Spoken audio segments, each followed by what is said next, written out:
자, 사회면 기사로 좀 가보겠습니다. 한일 갈등의 기름 부은 일본 여성 머리채 폭행. 주말에 이 기사가 굉장히 많이 회자가 됐습니다. 경찰과 사건 당사자 측 설명을 종합해 보면은 전혀 알지도 못하는 일면식도 없던 한국인 남성 A씨와 일본인 여성 B씨 일행이 지난 23일 오전 6시쯤에 홍대 입구역에서 마주쳤다고 합니다. 뭐 같이 술이나 한잔하자라는 얘기가 남자 쪽에서 먼저 있었다 이런 얘기도 있습니다만 어쨌든 간에 이 B씨, 일본인 여성 B씨 일행의 말에 따르면 이 A씨가 말을 걸어서 그러나 자신들은 그걸 무시하고 계속 가고 있었나 폭언을 했고 무서워서 동영상을 찍으니 달려와서 머리카락을 잡으면서 폭행했다라는 그런 얘기입니다. 경찰 조사를 받았는데 자신은 폭행하지 않았다 이렇게 주장을 좀 하고 있고요. 그러나 이제 영상을 보면은 폭행했던 것은 뭐 사실인 것 같습니다.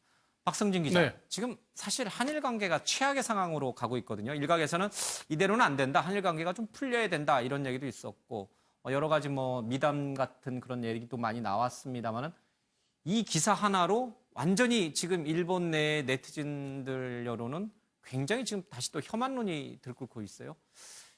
왜 하필 이 시점에 이런 일이 벌어졌을까? 뭐 의도적인 것 같지는 않습니다만 어쨌든 이 사건의 우연성과 이 한일 관계의 어떤 지금 상황 악화는 불가피해 보입니다. 만약에 혐한론이 확산되고 있다고는 그런 침소봉대죠. 저런 사건은 꼭 외국인이 아니더라도 한국 사람들끼리도 국내인끼리도 얼마든지 벌어질 수 있는 사건들이거든요. 예를 들면 묻지마 폭행이라든지 그런 것도 있고 실제로 외국 가보면은 우리 관광객들이 가도 갑자기 거기 현지인들이 뒤에서 뭘 팔아달라, 사달라 했을 때 못 들은 척하고 그러면은 욕설을 하고 또 소위 말해서 또 이 여성 관광객들한테 치쿵거리다가 거절하면 욕설을 하고 그런 사례가 많거든요. 근데 이거 돌출이 굉장히 어느 사회나 비상식적이고 비정상적인 사람들이 저지른 저는 범죄성에 가까운 일들이 벌어지는 거거든요. 그걸 가지고 하나를 가지고 전부를 본다는 걸 전부를 예단한다는 건 그건 무리고요. 그건 우리도 자성한다는 차원에서 어떤 메시지를 우리 그런 게 아니다라는 본심을 메시지를 일본 국민한테 전달하는 건 중요하지만은 굳이 이거를 계속 확대해서 우리 스스로가 너무 많은 걸 의미를 담아서 자꾸 의미를 전달하는 것 자체가 사실은 이게 바람직하지 않은 것 같습니다.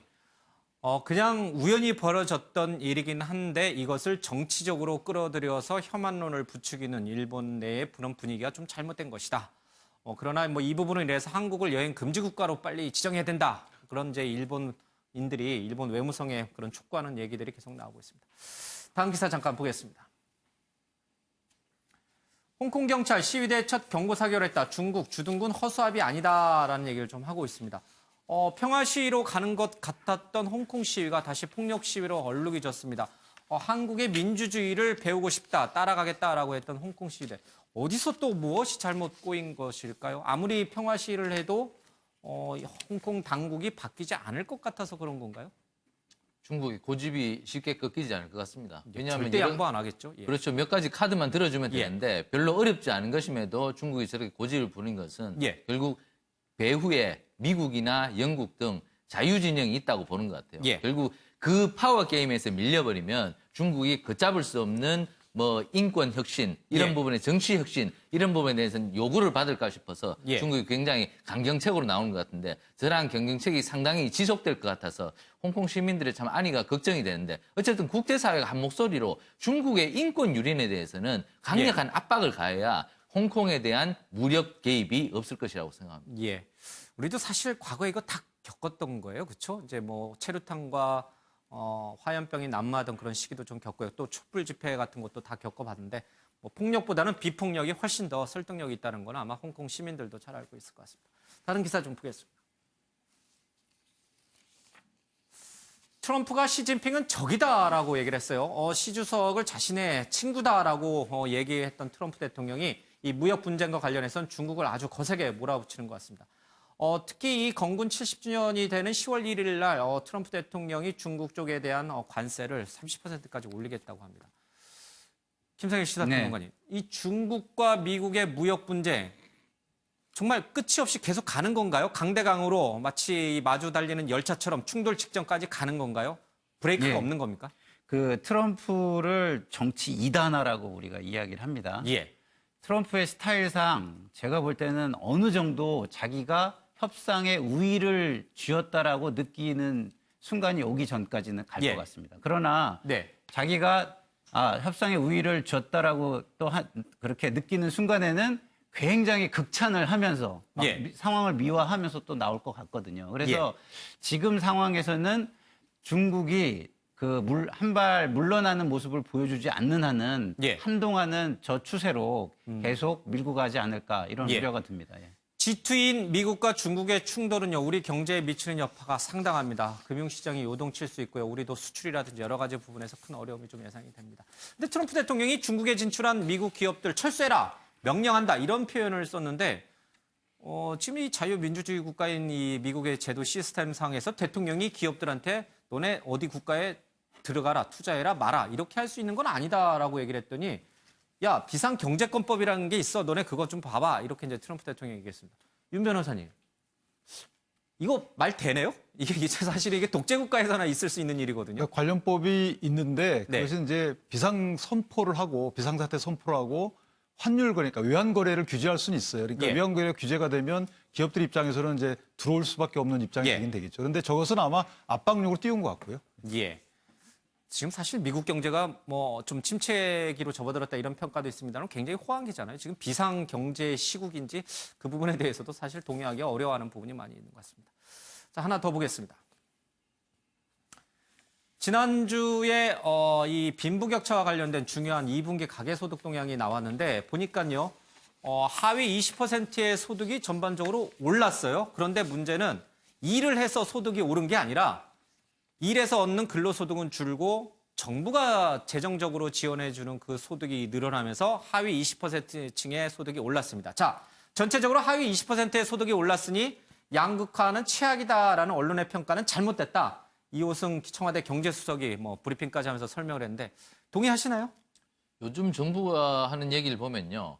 우리가 맞는 신발을 사서 그 신발을 신는 것이 아니라 신발에다가 발을 맞추려는 그런 뉴스를 자꾸만 냅니다. 정부가. 왜 그렇습니까? 실제로 경기는 안 좋거든요. 실제로 경기는 안 좋은데 경기가 좋다는 시그널을 자꾸 주다 보니까 저러한 억지 통계가 자꾸 나오는 것이죠. 지금 국민들이 가장 느끼는 건 주가, 금리, 환율, 무슨 지표를 보든지 경기가 좋다고 느끼는 국민들이 별로 없는 겁니다. 그러한 보편적인 지표를 갖고 얘기해야지 자꾸 자신들에 맞는 신발을 갖고 국민들의 발에 맞추려고 해서는 곤란한 거죠.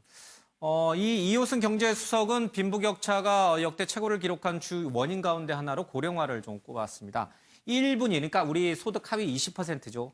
이 소득 하위 20%의 60 이상 비중이 63.8%. 그러니까 60세 넘으신 분들한테 일을 해서 너 소득을 늘려라라고 하는 것보다 국가가 나서서 재정 지원을 해줌으로써 그분들이 조금 더 잘 살 수 있게 해주는 거는 오히려 바람직한 게 아니냐라고 이제 이호승 경제수석은 반론을 제기했습니다. 얼핏 들으면 또 고령자분들에게 국가가 복지 혜택을 주는 거는 또 맞는 방향이잖아요. 어떻게 보십니까?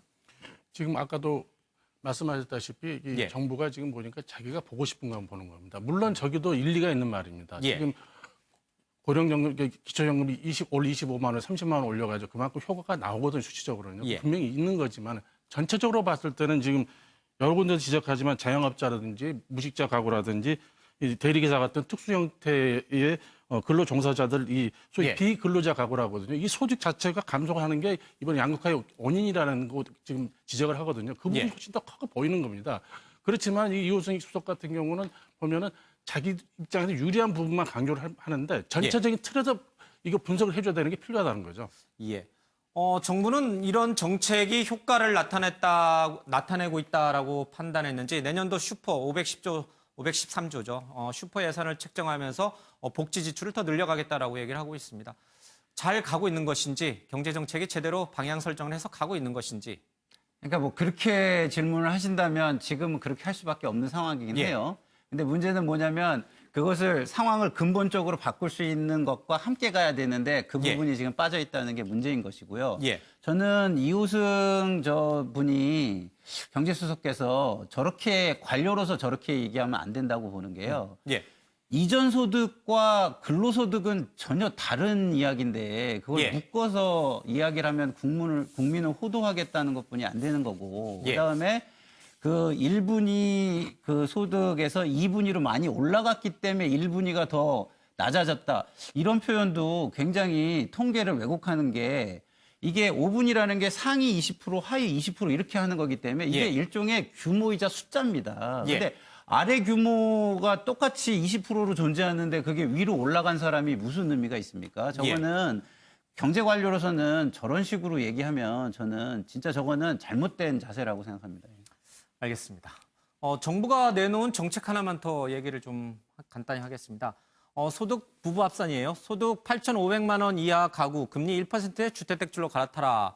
가계비 문제가 뭐 심상치가 않다는 얘기는 어제 오늘 얘기가 아닙니다. 그래서 높은 변동금리로 대출을 받았던 분들에게 좀 낮은 1%의 고정금리로 대출을 전환해주겠다라고 하고 있습니다.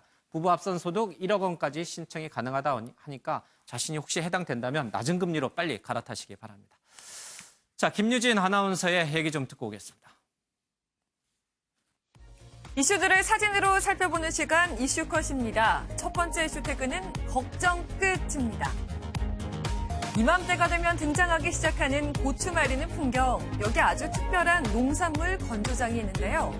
이곳은 다름 아닌 강원 평창경찰서 주차장입니다. 말리려고 펼쳐놓은 걸 누가 훔쳐가진 않을까 노심초사하는 농민들의 마음을 읽고 2004년부터 수학기마다 개방해오고 있다는데요. 웬만해선 도둑 맞을 일 없을 이곳, 세상에서 가장 안전한 건조장 아닐까요? 두 번째 이슈 태그는 조선통신사입니다. 그제 일본 야마구치현에서 조선통신사 행렬 재연 행사가 펼쳐졌습니다. 조선통신사는 일본과의 교류를 위해 파견됐던 외교 사절단이죠. 자매도시인 부산시와 시모노세키시가 지난 2004년부터 해온 이 행사는 올해 양국 갈등으로 무산될 뻔했습니다. 이런 행사 한 번으로 한일 관계가 좋아지긴 어렵겠지만 교류를 이어가는 노력이 중요할 것 같습니다. 마지막 이슈 태그는 아마존 산불입니다. 지금 보시는 건 미 항공우주국 나사가 공개한 아마존의 위성 사진입니다. 일주일간 이 일대의 화재 현황을 반영한 이 사진은 검은색은 숲, 흰색은 도시, 주황색은 불을 의미하는데요. 브라질의 경우 작년 같은 기간보다 산불이 84%나 급증했다고 합니다.